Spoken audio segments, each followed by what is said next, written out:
Coach Daily Landsblog with for September the 8th with Jake Gottlieb, my nephew, who asked him to come back a day after we did yesterday's. I said, wear the same thing. I was going to say make sure your hair is the same way, but my guess is your hair doesn't change much right, at this point, right?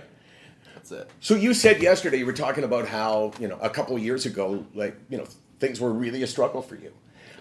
When you were on your worst day, how would you describe that to someone?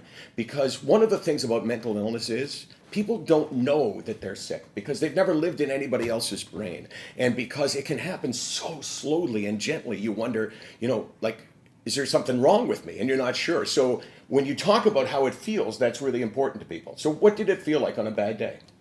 Well, first off, wake up, and it's just you wake up, and the first noise I always would make on a bad day was just a big sigh. It's a lot of in your head. You're going like, I don't know why I'm just not enjoying myself. I used to get I'd get agitated quickly. I didn't have patience. So when I was bad, I would be really testy.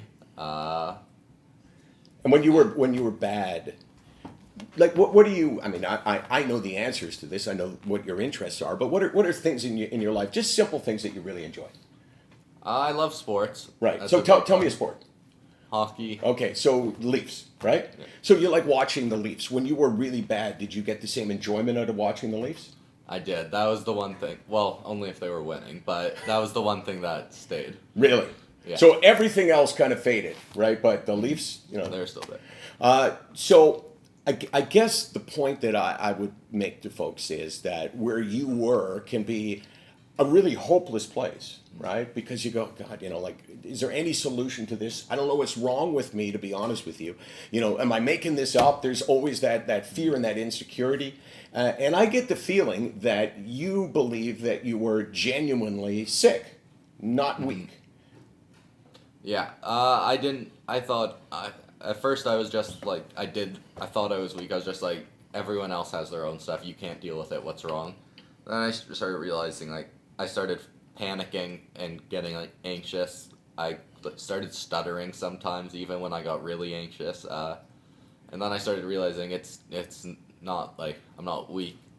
I have got to get some help. Yeah, that's awesome, man. Awesome that you did. Awesome that you're here. You have a path that you're enjoying. You've been a broadcaster for 4 days now. Congratulations on that. Thank you. And I just think that you are, at your age, you represent what you just talked about, hope. And there's probably not a lot of kids your age watching right now, but there's a lot of mothers and fathers who are watching, who are desperate to find something to cling to. And hey, my boy here, Jake Gottlieb, is here to say, hey, you can be really down and you can feel really crappy, but you can make it back. And for that, I say tap my hand. SickNotWeak.com, 24 hours a day, 364 days a year. You know what would be even better than you returning to mental health? Mitch Marner signing. That would be really important. That would be big.